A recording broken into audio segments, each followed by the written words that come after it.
Hello students, मैं S Chandrawat स्वागत करता हूं आप सभी का विनायक एजुकेशन ग्रुप के इस ऐप के ऊपर।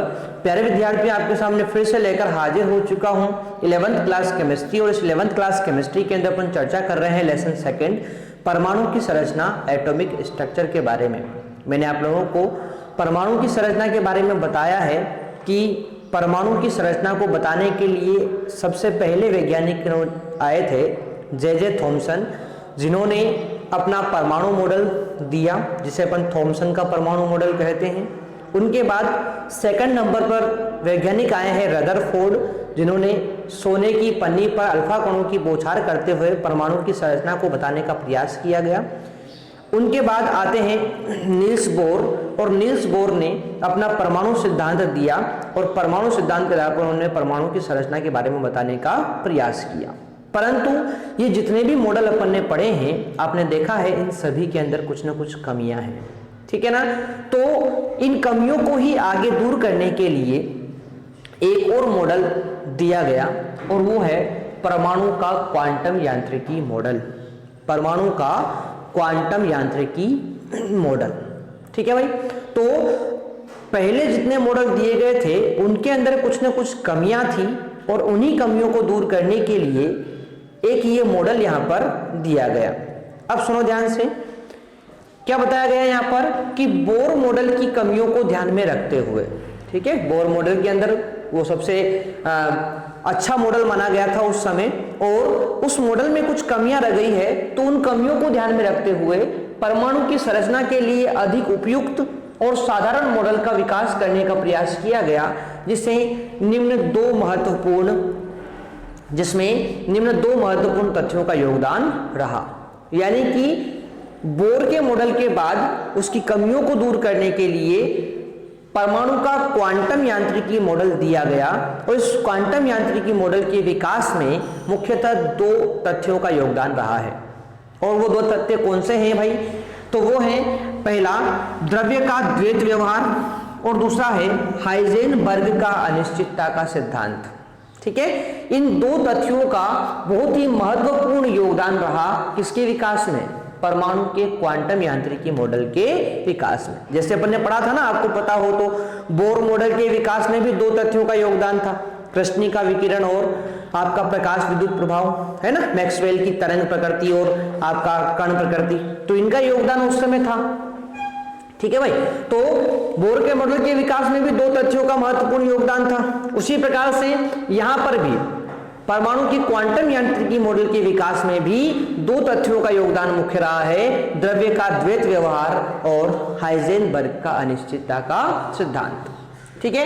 अब बात करें सबसे पहले द्रव्य के द्वैत व्यवहार के बारे में, तो सुनो ध्यान से, इस चीज को अच्छे से समझने का आप लोग प्रयास करना। देखो, द्रव्य के द्वैत व्यवहार की बात करें तो 1924 में एक वैज्ञानिक हुए हैं दे ब्रोगली। अब देखो, इनको दे ब्रोगली भी बोलते हैं, है ना, कुछ बुक्स के अंदर डी ब्रोगली भी इनको कहा गया है, तो बात एक ही है, कहीं पर डी ब्रोगली दिया होगा, कहीं पर दे ब्रोगली दिया होगा, ठीक है। तो सबसे पहले 1924 में दे ब्रोगली ने बताया था कि द्रव्य या पदार्थ, कौन? द्रव्य या पदार्थ, ध्यान रखें मैं द्रव्य की बात कर रहा हूं, द्रव की बात नहीं कर रहा हूं, ठीक है।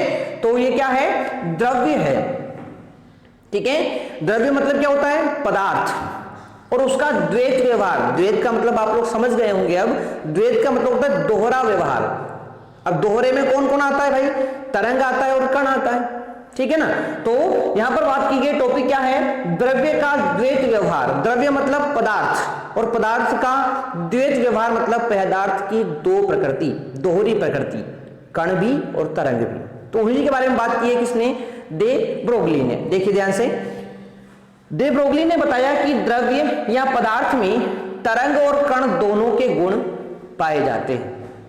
यानी दे ब्रोगली बोलते हैं कि पदार्थ के अंदर तरंग के कण भी पाए जाते हैं, और पदार्थ के अंदर कण की प्रकृति भी ये प्रदर्शित करता है, ठीक है भाई। वापस बोल रहा हूं, 1924 में दे ब्रोगली ने बताया कि द्रव्य या पदार्थ, जैसे बात करूं मैं, ये कोई मैंने द्रव्य ले रखा है हाथ में, भाई ये द्रव्य ही पदार्थ है, ठीक है। तो ये पदार्थ दे ब्रोगली के अनुसार तरंग के समान व्यवहार भी करेगा और कण के समान व्यवहार भी करेगा। अब बात आती है ना, एक अपने दिमाग में एक चीज बनती है कि सर ये जो चीज है, ये पदार्थ है, ये कण के समान व्यवहार कब करेगा और तरंग के समान व्यवहार कब प्रदर्शित करेगा, कैसे करेगा, इसके बारे में चर्चा करें। तो एक सिंपल सी बात ये बोलते हैं कि भाई जब इसको आप फेंकते हैं ना, जब इसको आप लोग फेंकते हैं तो बिल्कुल ये तरंग की तरह जाता है। किस तरह जाता है? तरंग की तरह, ठीक है। और जब ये किसी वस्तु से टकराएगा, किसी दीवार से टकराएगा, तो ये उसके ऊपर दबाव लगाएगा। दबाव किसके समान लगाएगा? कण के समान। जैसे कण होता है ना, गेंद को अपन फेंकते हैं तो आपको पता है गेंद को जब फेंका जाता है तो बिल्कुल तरंग की तरह जाती है वो, ठीक है भाई। गेंद एक प्रकार का पदार्थ है, द्रव्य है, उसको आपने फेंका तो वो बिल्कुल तरंग की तरह जाती है, और जब वो किसी सतह से टकराएगी तो वहां पर वो दाब उत्पन्न करेगी, मतलब वो कण के समान व्यवहार करेगी। तो देखो एक ही पदार्थ है परंतु वो कण के समान व्यवहार भी करता है और वही तरंग के समान व्यवहार भी करता है, यानी कि दोहरा व्यवहार प्रदर्शित करता है। और इसी को द्रव्य का द्वैत व्यवहार कहा है। किसने? दे ब्रोगली ने। अब आगे क्या बोलते हैं ये? तो देखो भाई, ये बोलते हैं कि द्रव्य पदार्थ में तरंग और कण दोनों के गुण पाए जाते हैं। इसका अर्थ यह हुआ कि जिस प्रकार फोटोन, आपको पता है फोटोन ऊर्जा का एक बंडल होता है, ऊर्जा का एक पैकेट होता है, उसको क्या बोलते हैं अपन? फोटोन कहते हैं। जैसे अपनी ऊर्जा है ना सूर्य से, तो सूर्य की जो ऊर्जा है ना उसके अंदर छोटे छोटे से क्या है? ऊर्जा के बंडल हैं, जिन्हें अपन क्या बोलते हैं? फोटोन। तो ध्यान से सुनना इस चीज को।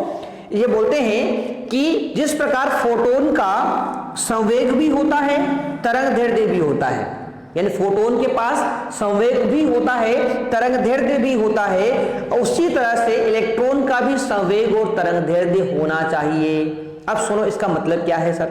तो देखो फोटोन का संवेग, देखो संवेग जो होता है ना वो गुण होता है किसका? कण का। कण का गुण होता है क्या? संवेग। और तरंग का गुण होता है क्या? तरंगदैर्ध्य। तो देखो आप लोगों ने क्या देख रहे हैं आप लोग कि फोटोन के अंदर संवेग भी है, मतलब कण का गुण भी है, और तरंगदैर्ध्य भी है, मतलब उसके अंदर तरंग का गुण भी है। तो जैसे फोटोन के अंदर संवेग और तरंगदैर्ध्य दोनों पाए जाते हैं, वैसे ही इलेक्ट्रॉन में भी क्या होना चाहिए? संवेग भी होना चाहिए और तरंगदैर्ध्य भी होना चाहिए। क्यों? क्योंकि अपन ने पढ़ा है कि भाई इलेक्ट्रॉन भी क्या है? इलेक्ट्रॉन भी पदार्थ है, पदार्थ का ही कण है, मतलब इलेक्ट्रॉन भी क्या है? पदार्थ या द्रव्य है, और द्रव्य यदि इलेक्ट्रॉन है तो इसके अंदर भी संवेग होना चाहिए, इसके अंदर भी क्या होना चाहिए? तरंगदैर्ध्य होना चाहिए, ठीक है। और इसी आधार पर दे ब्रोगली ने किसी पदार्थ के कण के लिए संवेग और तरंगदैर्ध्य में संबंध बताया, जिसे डी ब्रोगली समीकरण कहते हैं। तो सुनो ध्यान से, एक बार मैं फिर रिपीट कर रहा हूं। द्रव्य का द्वैत व्यवहार 1924 में दे ब्रोगली ने बताया कि द्रव्य या पदार्थ में तरंग और कण दोनों तरह के गुण होने चाहिए। इसका अर्थ यह है कि जिस प्रकार फोटोन का संवेग व तरंगदैर्ध्य होते हैं, उसी तरह इलेक्ट्रॉन का भी संवेग व तरंगदैर्ध्य होना चाहिए। इस आधार पर दे ब्रोगली ने किसी पदार्थ के कण के लिए संवेग और तरंगदैर्ध्य में संबंध बताया, और इसी संबंध को अपन क्या बोलते हैं? डी ब्रोगली समीकरण कहते हैं। और संबंध क्या था? देखो इधर, लैम्डा बराबर h/p, और P को अपन क्या लिख सकते हैं? m × v। देखो संवेग, यहां पर ध्यान रखें लैम्डा बराबर h/p लिखा है। लैम्डा क्या है? यहां पर तरंगदैर्ध्य, तो आप लोग जानते हैं। h क्या है? प्लांक नियतांक है। P क्या है? संवेग है। अब ध्यान रखिए संवेग को अपन द्रव्यमान इंटू वेग से प्रदर्शित करते हैं। किससे? द्रव्यमान इंटू वेग से। तो मैं इस संवेग P की जगह क्या लिख सकता हूं? द्रव्यमान इंटू वेग, यानी m × v लिख सकता हूं। m कण का द्रव्यमान है, v कण का वेग है, ठीक है। तो ये समीकरण अपने पास आ गई है, लैम्डा बराबर h/p या h/mv। बहुत इंपॉर्टेंट समीकरण है, डायरेक्ट एग्जाम में पूछी जा सकती है कि डी ब्रोगली समीकरण बताइए।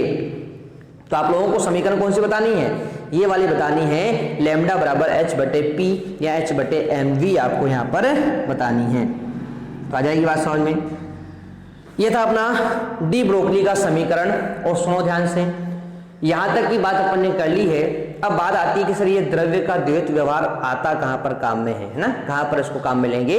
तो सुनो ध्यान से, इसका उपयोग इलेक्ट्रॉन सूक्ष्मदर्शी बनाने में किया गया था।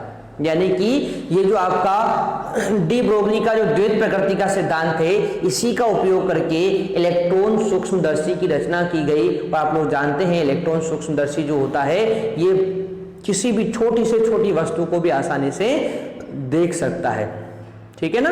एक अपन सामान्य साधारण सूक्ष्मदर्शी की बात करें और एक अपन इलेक्ट्रॉन सूक्ष्मदर्शी की बात करें, तो भाई साधारण सूक्ष्मदर्शी की तुलना में इलेक्ट्रॉन सूक्ष्मदर्शी की जो बड़ा करने की जो क्षमता होती है ना किसी भी वस्तु को, किसी भी कण को, वो 10 लाख गुना होती है। कितनी होती है? 10 लाख गुना। तो ध्यान रखेंगे आप लोग कि ये जो द्रव्य की द्वैत प्रकृति का सिद्धांत जो डे ब्रोगली द्वारा दिया गया था, इस सिद्धांत का उपयोग करते हुए इलेक्ट्रॉन सूक्ष्मदर्शी की रचना की गई थी। ये भी बहुत इंपॉर्टेंट पॉइंट यहाँ पर आपको ध्यान रखना है, ठीक है। तो इस प्रकार से आपके परमाणु के क्वांटम यांत्रिकी मॉडल के विकास में पहला बिंदु द्रव्य का द्वैत व्यवहार जो है वो अपन ने यहाँ पर कंप्लीट कर लिया है। बताया किसने है? डे ब्रोगली ने यहाँ पर इसको बताया है, ठीक है ना।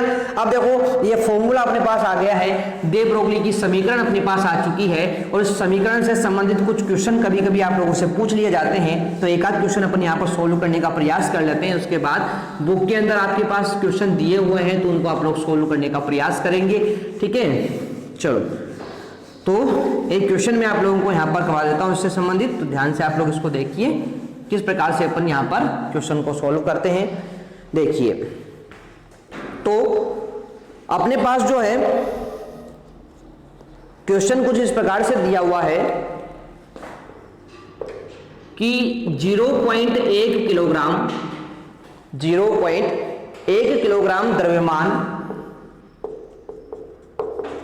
द्रव्यमान और 10 मीटर प्रति सेकंड वेग से 10 मीटर प्रति सेकंड वेग से गति कर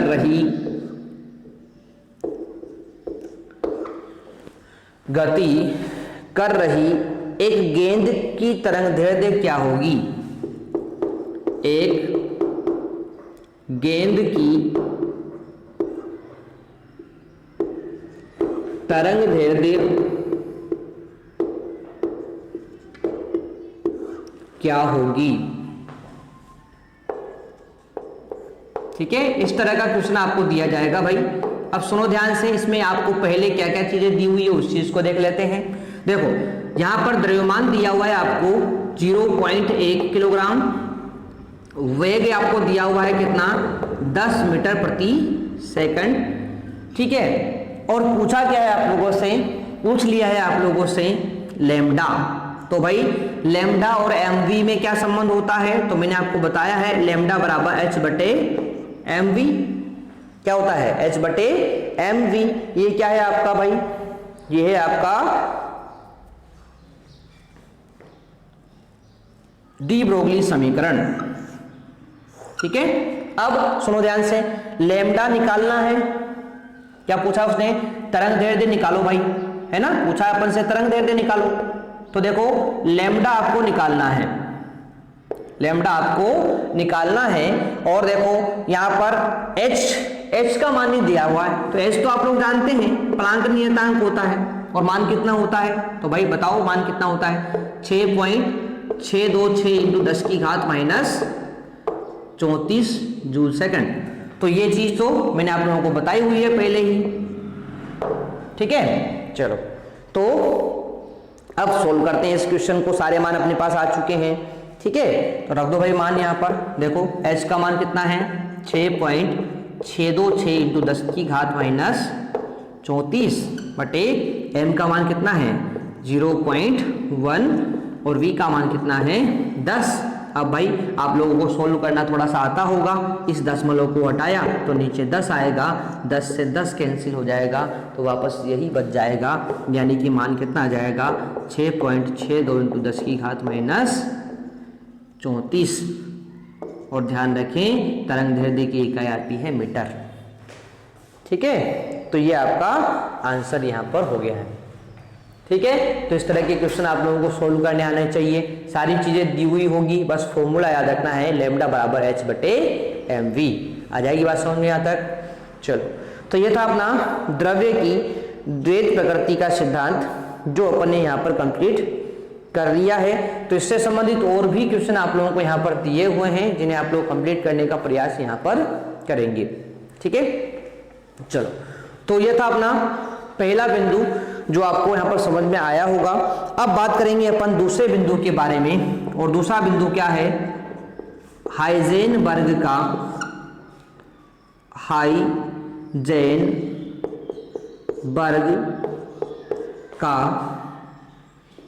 हाइजेनबर्ग का अनिश्चितता का सिद्धांत,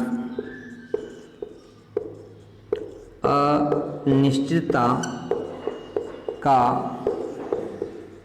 सिद्धांत।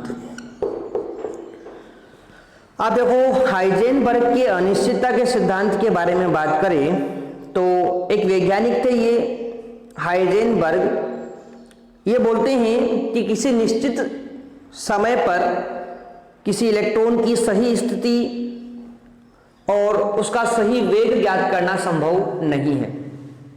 ठीक है, पहले मैं आप लोगों को सिद्धांत बता दूं, उसके बाद इस चीज को समझने का प्रयास करेंगे। हाइजेनबर्ग के अनुसार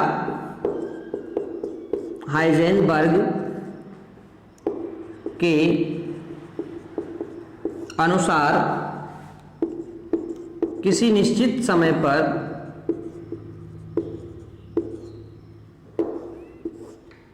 किसी निश्चित समय पर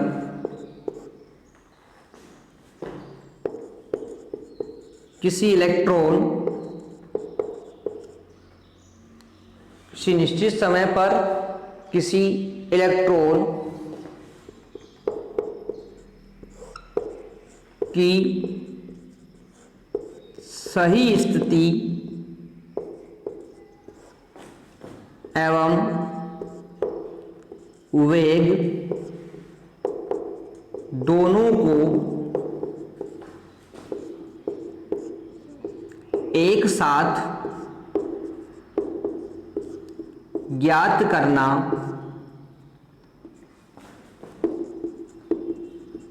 संभव नहीं है।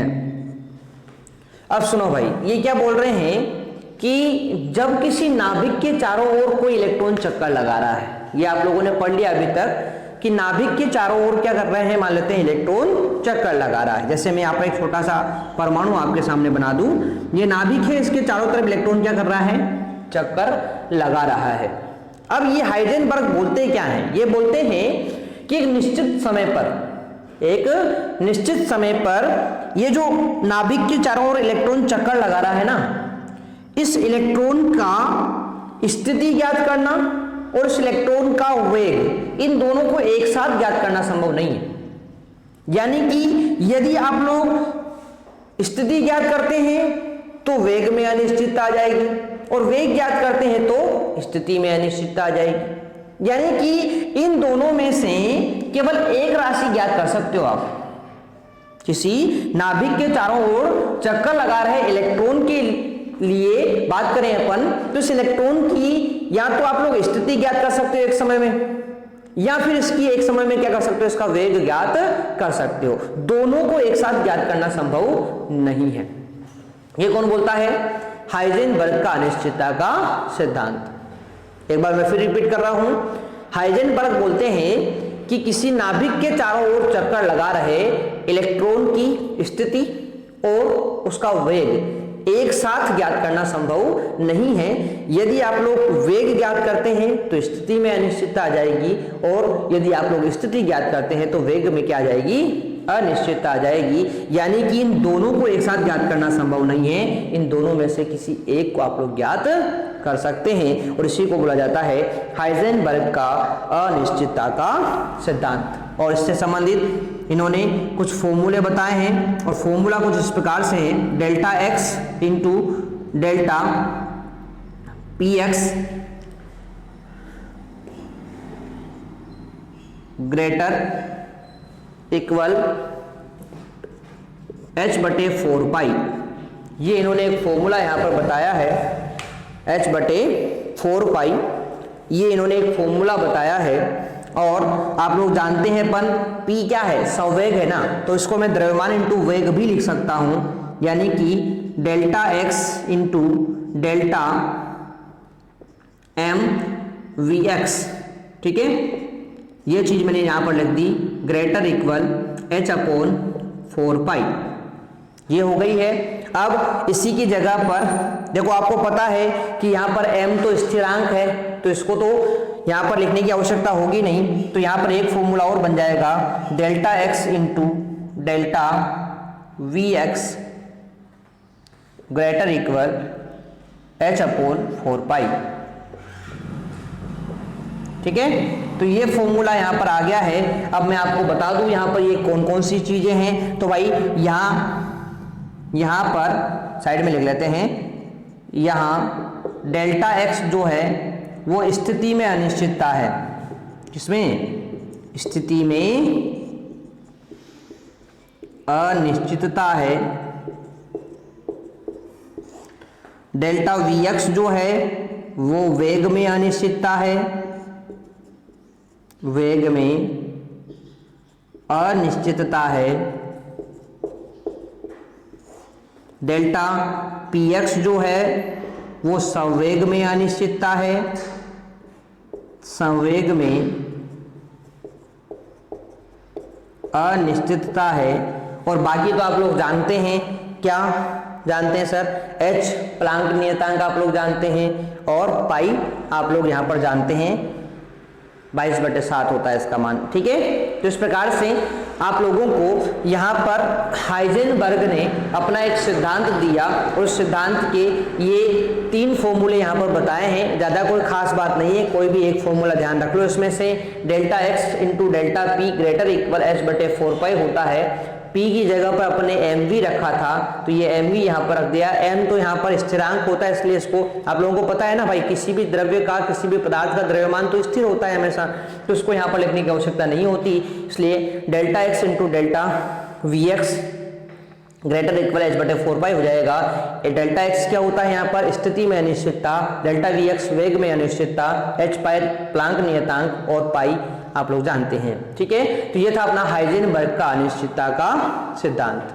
ठीक है भाई, तो इस तरह से परमाणु के क्वांटम यांत्रिकी मॉडल के विकास में 2 तथ्यों का महत्वपूर्ण योगदान बताया गया है, और उसमें पहला तथ्य अपन ने पढ़ा है द्रव्य की द्वैत प्रकृति का व्यवहार या द्रव्य की द्वैत प्रकृति, और दूसरा अपन ने पढ़ा है हाइजेनबर्ग का अनिश्चितता का सिद्धांत। इन दोनों सिद्धांतों के आधार पर परमाणु का क्वांटम यांत्रिकी मॉडल प्रस्तुत किया गया। अब इस क्वांटम यांत्रिकी मॉडल में कौन कौन से बिंदुओं को बताया गया है, इन सभी की चर्चा करेंगे अपन नेक्स्ट वीडियो के अंदर। तो आप लोग इस चीज को अच्छे से देखिए, इससे संबंधित जितने भी क्वेश्चन हैं उन सभी को आप लोग सोल्व करने का प्रयास कीजिए। ठीक है, तो यहाँ तक की चीजें अपन कंप्लीट करेंगे, बाकी मिलते हैं अपन नेक्स्ट क्लास में। तब तक के लिए टेक केयर, बाय।